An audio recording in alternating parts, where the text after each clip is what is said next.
Ćao, u ovom Blender tutorialu ćemo pričati o preostalim modifierima koji Blender ima. U prošla dva videa mi smo pričali o sljedećim modifierima: Subdivision Surface, Multi-Resolution Modifier, Bevel, Solidify, Array, Boolean, Mirror i Weighted Normals.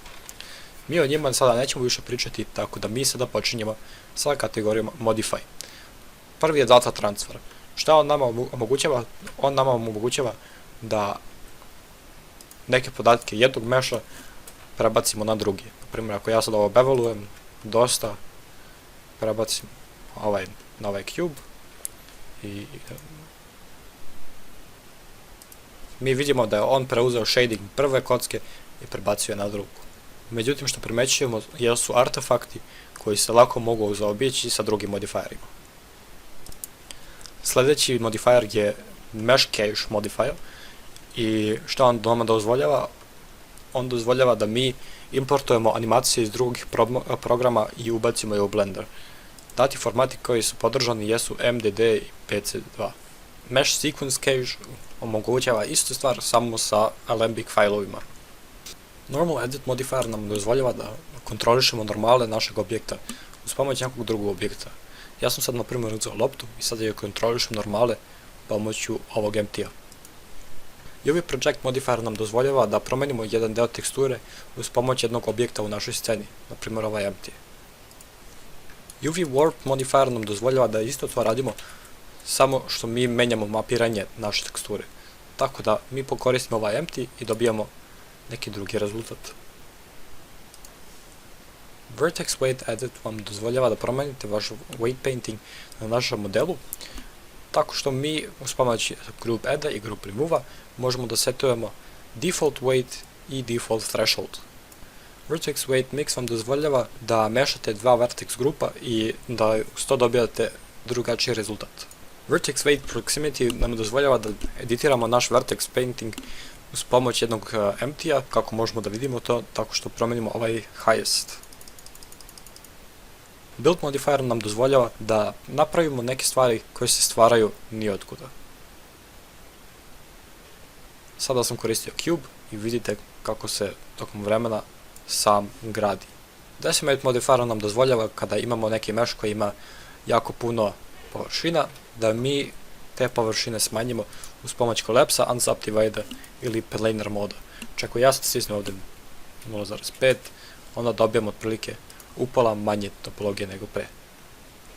Edge Split modifier nam dozvoljava da skidamo sve površine sa nekog dela kojima je ugao prelazu veći od neke date vrednosti. Kada stisnem na ovaj play, onda možete vidjeti da ja ovo mogu lagano da skinem. Mask modifier vam sakriva objekte na osnovu vertex grupe.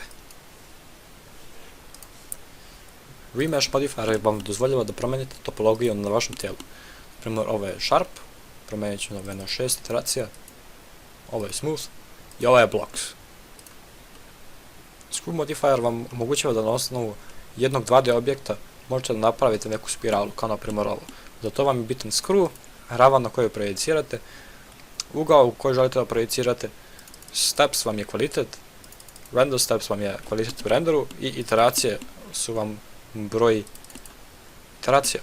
Scheme modifier nam dozvoljava da oko svakog vertexa napravimo nešto kao što je Solidify za jednu površinu.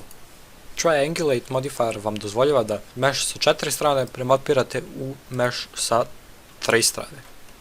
Wireframe modifier je sličan kao skin modifier, samo što vi dobijate mogućnost da povećate i smanjujete vaše stranice. Weld modifier vam radi isto kao što radi Merge by Distance. Armature modifier vam dozvoljava da dodate kosti u vaš objekt. Tako da ako mi sad idemo u pause mode, ja ovo pomeram, vidimo da ovo sve funkcioniše. Cast modifier nam omogućava da pretvorimo jedan objekat u neki drugi. Naprimjer, ja sad hoću da imam Subdivision Surface modifier ovdje i hoću da ovo bude lopta pravilna, onda ću ići na Cast i vidimo da je ovo sada okruglo. Ili cilindar ili cuboid. Curve modifier nam omogućava da na osnovu jednog patha možemo da promenimo orijentaciju nekog tela.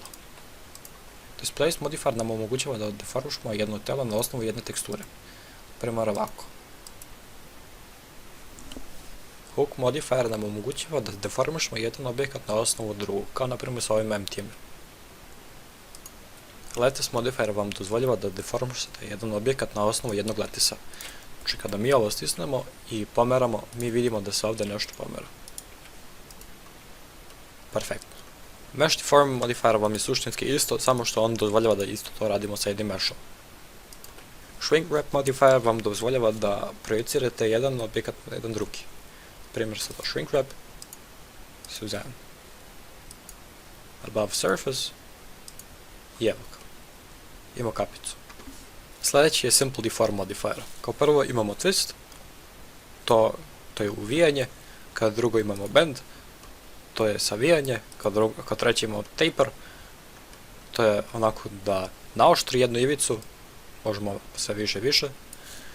Sljedeći je stretch, to je razvlakanje. Sljedeće tri vam samo glatuje objekat na različite načine. Da. Surface deform vam omogućava da kontrolišete jedan objekat na osnovu jednog 2D plane ili bilo kog drugog 2D objekta. Warp modifier nam omogućava da uz pomoć dva objekta, u ovom slučaju empty-a, kontrolišemo naš plane, to je bilo koji drugi objekt. Ako pomerimo ovaj, pomerit će se ovo gore, ako pomerimo ovo dole, vidjet ćemo da se pomera ovaj break. Wave modifier pravi talase. To su svi modifajeri koji nisu deo simulacije, njih ćemo u nekim drugim videima negdje u budućnosti. Do tada mi se vidimo, nadam se da ste nešto naučili. Ćao! Ako vam treba opširniji opis o modifajerima koji se često koriste ili želite da naučite modelirate, teksturišete ili napravite dobar UV unwrap, definitivno pogledajte jedan od mojih prošlih videa. Ćao!